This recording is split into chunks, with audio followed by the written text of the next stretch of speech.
शरद पवारांनी आपल्या भावना व्यक्त केलेल्या होत्या. राज्याचं झालेलं नुकसान हे भरून निघणारं नाही. मात्र यामध्ये राजकारण नाही आहे. हा कोणीही यामध्ये राजकारण आणू नये. यामध्ये राजकारण नाही, हा निव्वळ अपघात आहे असंही शरद पवार म्हणाले. दरम्यान फॉरेन्सिक टीमने ब्लॅक बॉक्स ताब्यात घेतलेला आहे. ज्या ब्लॅक बॉक्समुळे आता अपघाताचा तपास करायला धागेदोरे मिळायला मोठी मदत होणार आहे. बारामतीमधल्या अपघातग्रस्त विमानाचा ब्लॅक बॉक्स सापडलेला आहे. मोबाईल फॉरेन्सिक व्हॅन आपण या दृश्यामध्ये पाहताय. जिकडे घटनास्थळ आहे, दुर्घटनास्थळ आहे, जिकडे ही व्हॅन पोहोचली, त्यांची टीम पोहोचली आणि सविस्तर तपास सुरू करण्यात आला. आणि ब्लॅक बॉक्स हा आता या अपघातग्रस्त विमानाचा सापडलेला आहे आणि त्या आधारे आता अपघाताच्या दृष्टीने महत्त्वाचे धागेदोरे, महत्त्वाची माहिती ही हाती येऊ शकते.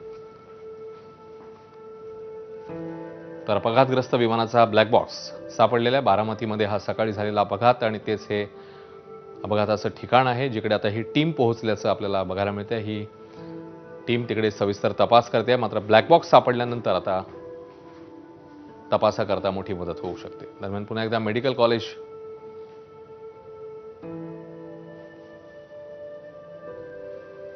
परिसरामध्ये प्रतीक्षा आहे. ती पार्थिव आता हे रवाना होणार आहे त्या संदर्भातली.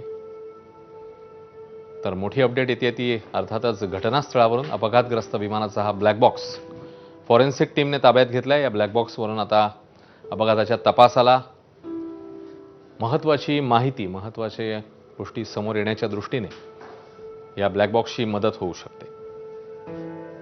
फॉरेन्सिक पथक आता या संदर्भात कसून तपास करते. हा ब्लॅक बॉक्स ताब्यात घेण्यात आलाय.